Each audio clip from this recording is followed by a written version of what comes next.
musola di Pondok Pesantren Al-Qazini Sidoarjo, Jawa Timur kini telah memasuki babak baru. Setelah seluruh proses evakuasi yang memakan waktu cukup lama, fokus kini telah beralih pada penyelidikan hukum. Polda Jatim memastikan akan segera mencari pihak yang bertanggung jawab atas kecelakaan konstruksi yang menewaskan puluhan santri. Operasi pencarian oleh tim SAR gabungan di lokasi ambruknya musola Pondok Pesantren Al-Qazini di Bundaran Sidoarjo kini telah diakhiri setelah lokasi dinyatakan bersih dari korban.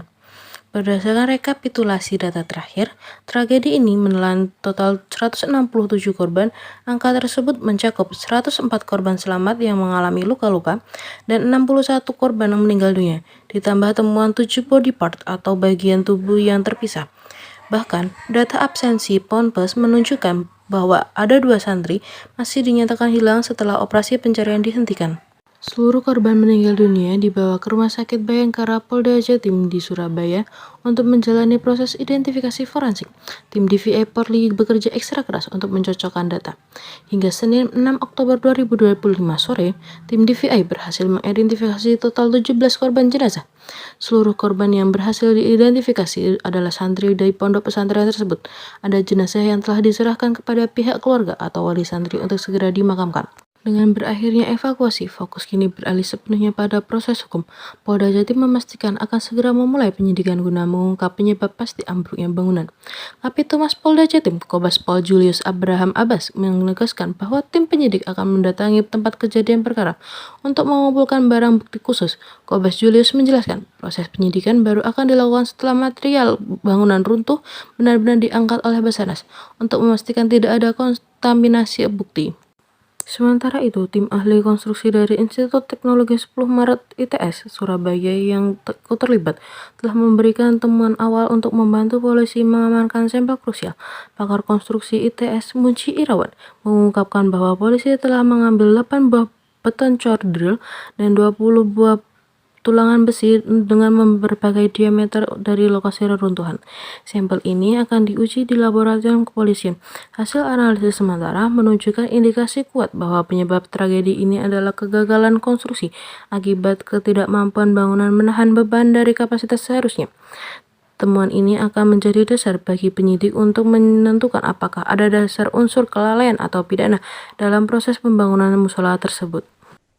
Nah, jadi gini, kan ada standar, ya, ada mungkin SOP, aturan yang diterapkan oleh teman-teman SAR dalam upaya penyelamatan, upaya evakuasi. Hal ini menjadi domain dari teman-teman yang ada di Basarnas tentunya, yang sudah selalu mengupdate, memberikan informasi kepada teman-teman media.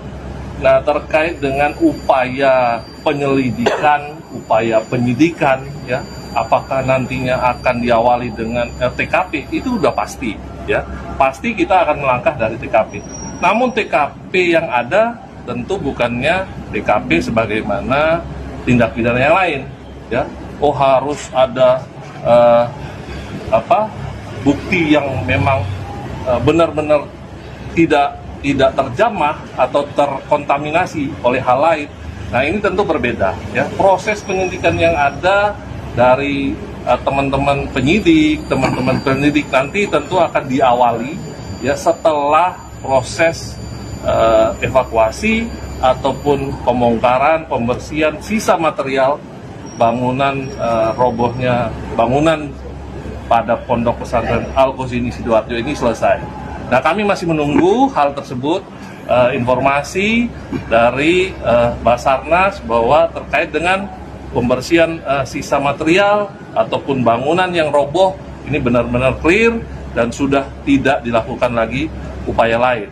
Nah, barulah kami nanti akan melangkah proses penyelidikan dan nantinya pasti akan kami tindak lanjuti dengan proses penyidikan.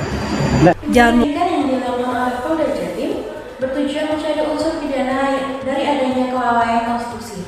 Hasil uji lab material akan menjadi kunci penetapan para tersangka. Masyarakat dan korban berharap tragedi ini dapat segera terungkap tuntas.